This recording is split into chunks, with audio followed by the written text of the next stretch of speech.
that I just did CatBoost today, and I just submitted it to Kaggle 5 minutes ago, and I got an output of 0.13548. Now what's interesting is that when I just use CatBoost on its own, but when I use CatBoost with the column transformer, I got 1.12889. So I did scored 1 point better when I used column transformer than when I didn't use column transformer. But I wanted to give you an example of CatBoost, because CatBoost is a function made by Yandex. I believe it's Yandex, and it's a Russian company. And I believe the name of it is called Yandex. And basically the thing about CatBoost is you don't have to ordinal encode your categorical columns, which is really good. So if you're in a hurry and you just want to throw together a prediction really quickly and not worry about having to put your object models in a ordinal encoder, CatBoost is a good function to use.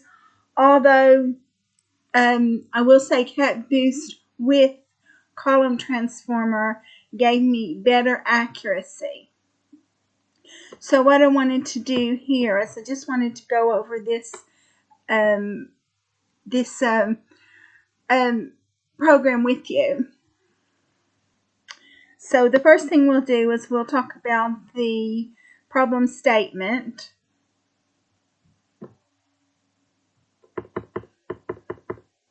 Is ask a home buyer to describe their dream house, and they probably won't begin with the height of the basement ceiling or the proximity to an east-west railroad.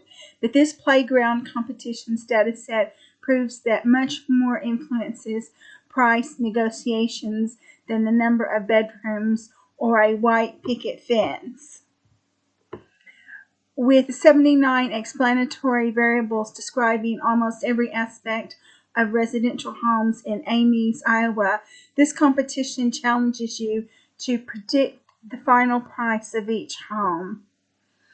The Ames housing data set was compiled by Dean DeCock for use in data science education. It's an incredible alternative for data scientists. Hold on a second. Data scientists looking for a modernized and expanded version of the often cited Boston housing data set. So the first thing we're going to do is we're going to import the library. So you just import the standard libraries that you think you're going to need, and then if you do that, then you don't have to worry about importing them later on in the program.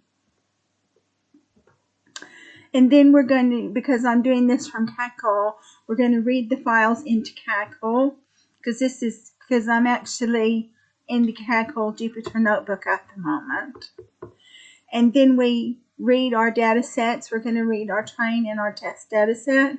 So you can see the train data set here, and you can see that it's got, all 80 columns, or all 79 columns. And then we check our test data set. The test data set has one less column than the train data set because the test data set does not have a sales price. Now what we want to do is we want to describe the target variable. So you can see we put this target variable on the Seaborn SNS.dispot train sale price, and you can see that most of the prices are between $100,000 and $300,000, but you do have some outliers. And then now what we do is we put the sales price on a box plot, and we check the overall quality, and you can see that as the quality increases, the price of the house is going to increase as well.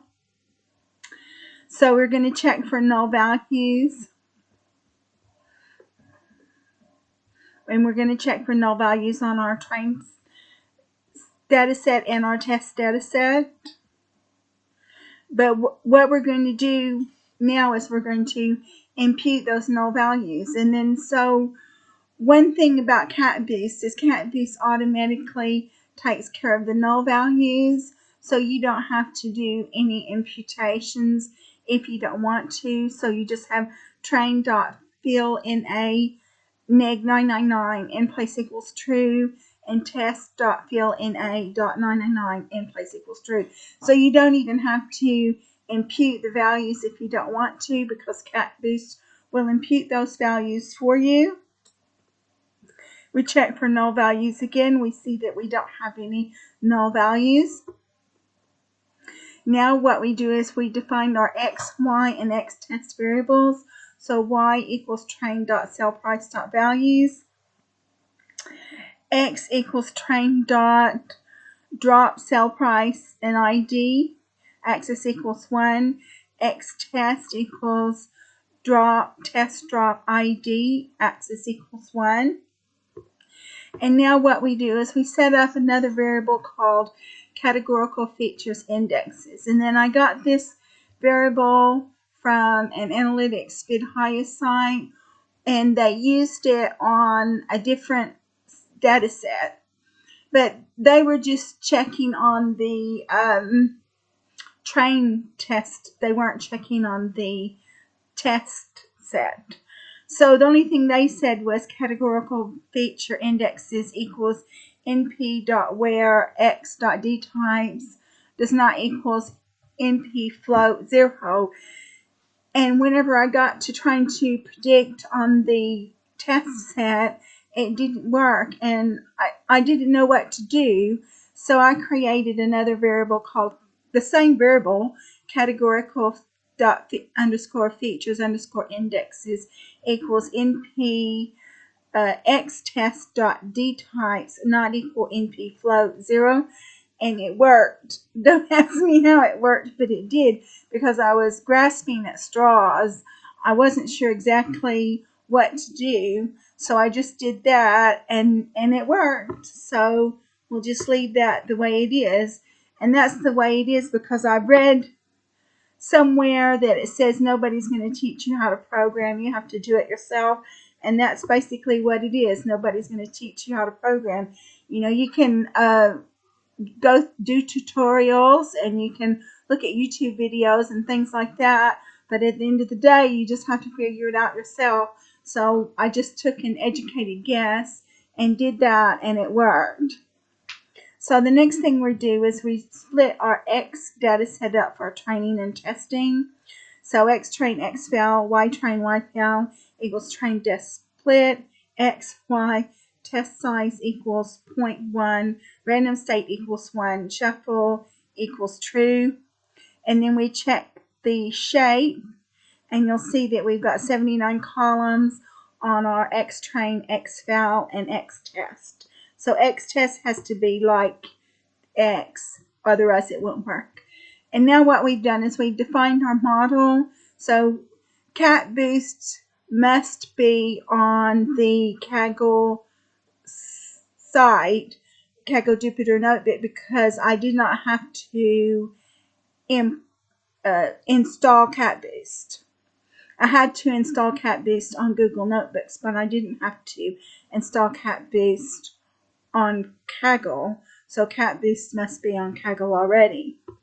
So we defined our model with CatBoost regressor, random state equals 1, iterations equals 1500, depth equals 5, learning rate equals 0.1, loss function equals R and SE, and model fit, X train, Y train, cat features equals categorical features indexes, eval set equals X val, Y val, plot equals true.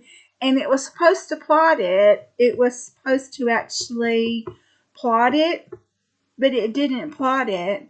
But whenever I was looking on the analytics SpidHighest site, and they use that line of code, it did actually plot it on their site, but I have never been able to get it to plot, so I'm not sure exactly what the problem is. But now what we're doing is we're going through our 1500 iterations. So just bear with me while I go through the 1500 iterations. And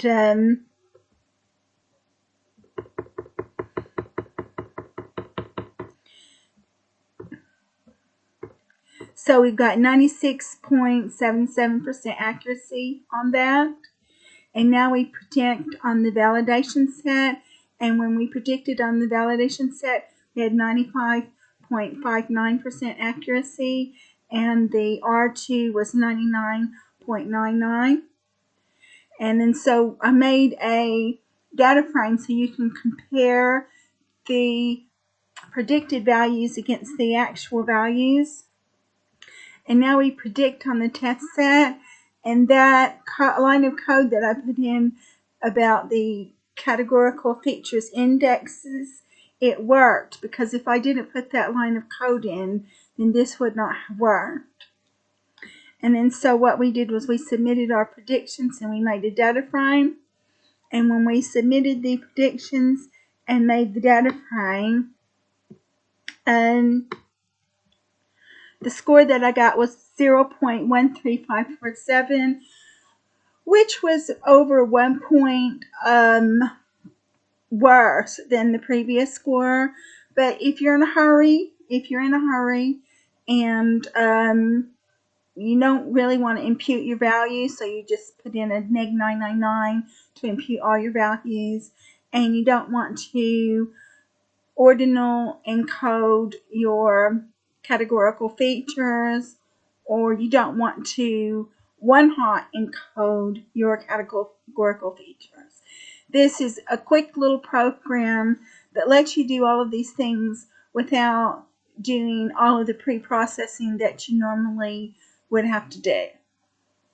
So that concludes my video. If you like my video, please like, subscribe, and share. If you like the work I do and you want to make a donation, I've got my email address to my PayPal account in the description box down below. I don't have enough subscribers, so I can't monetize, which is why I have to ask for donations. So thank you so much for watching this video, and I look forward to making other videos for you.